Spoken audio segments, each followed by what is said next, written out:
Okay, this is the watch this video for Thursday, December 7th, which is also our happy hour day. So right at the closing bell tomorrow, we're having happy hour. We're going to play Day Trading Jeopardy. Wayne put together some hilarious questions and answers. It's a lot of fun to watch other people's answers. So register if you can. I'm going to give you two ways to register tonight since it's tomorrow to make things simpler. If you want to go to our homepage, greatstockpicks.com with an X, and scroll down to this part right here. Put in your email address right there and submit it, and you'll be on our email list. And we send out an email. We do send out one every night with the link to this video every night, with the link to our watch list video. If we ever run specials, the link will be, the link will be in there too. So it's worth being on the list. But if you don't want to get on an email, you don't want to get on our email list and get our nightly videos, you can look in the description to this video, and I'll put the link to register for happy hour in there. And also sometimes in the description to these YouTube videos, there are links to special offers there as well. So check that out. The link to register is in the description of this video tonight. All right? And we hope to see everybody there tomorrow. It's right at the closing bell, having a few drinks and playing Day Trading Jeopardy, and we'll be happy to answer any questions about day trading that we can. All right?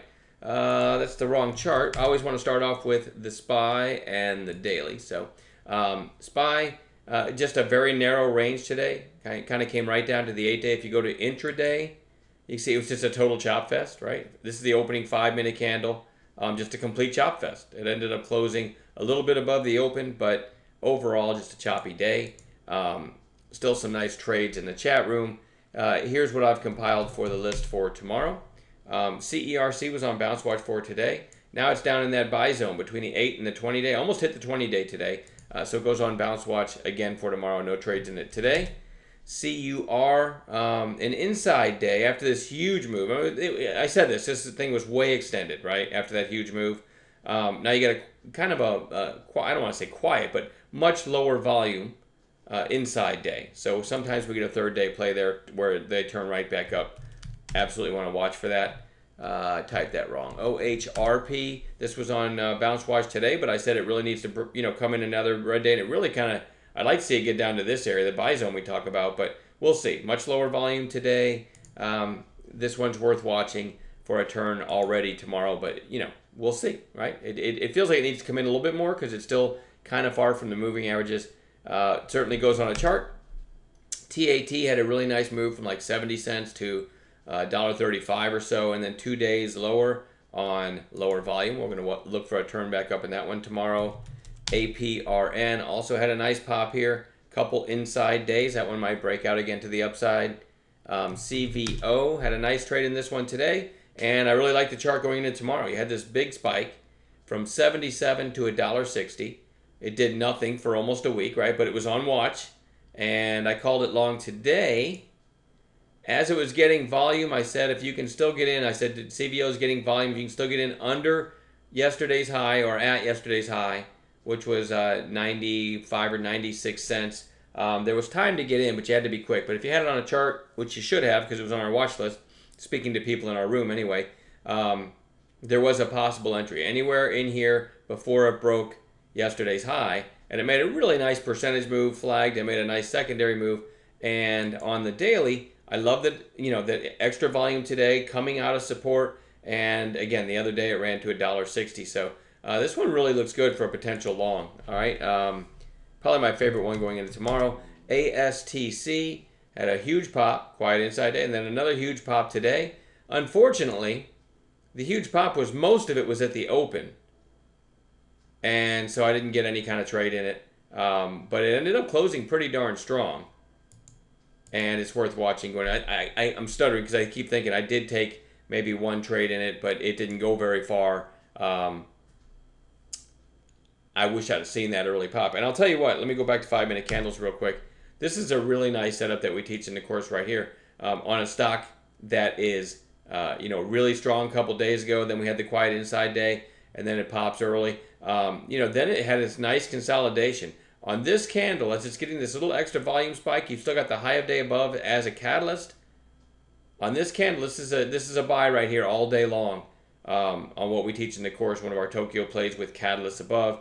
Unfortunately, I was away from the trading desk at the time that happened. So anyway, that's a clean setup though. Anyway, having said all that, it is holding up really well, right? You had this big pop here that went to 537, and then today it went to 504. Certainly interesting over 504. You might take down this catalyst and maybe head up to here. So very, very strong action. Definitely want to watch it.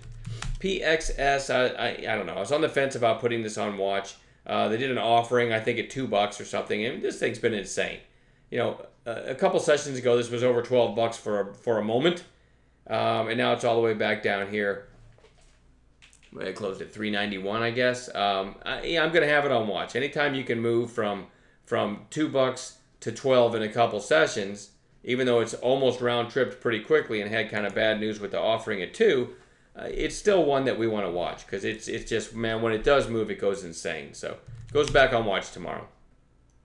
DPW, the reason this is on watch, and I'll go to intraday here to show you what happened today. I actually called this long, by the way, a couple minutes in, over $4, and ended up getting through 5 on about a dime risk that never got stopped out. So that was a really nice early call in it. And man, it just fell apart here and closed at, what does that say, 266? See what it did. After hours, it went up over 3, ended up closing at 308, I think, the after hours session. But this was just such crazy action. I don't know if I'm bullish or bearish on it right now, right? Because you had a stock that ran from 50 cents to 350, almost crashed all the way back down, and then next thing you know, it's hitting 5. But then today you had that massive intraday sell-off. But I will say this, it is so whippy right now that I definitely want to have it on a chart, right?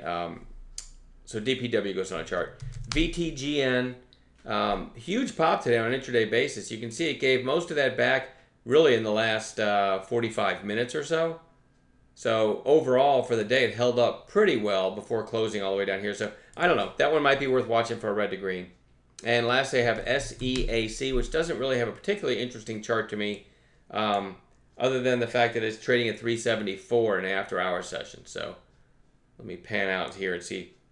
Okay, so there it's trading all the way somewhere right about here in after hours. I didn't even look up the news. I just know that this is a potential gap and go play tomorrow if we get one of our proper intraday setups on it. Hope to see everybody in happy hour right at the closing bell tomorrow. It's BYOB, but we're definitely going to have a few drinks and have a lot of fun. If you like trading, is a good group of folks to hang out with in happy hour because it's always a fun group. All right, have a great night.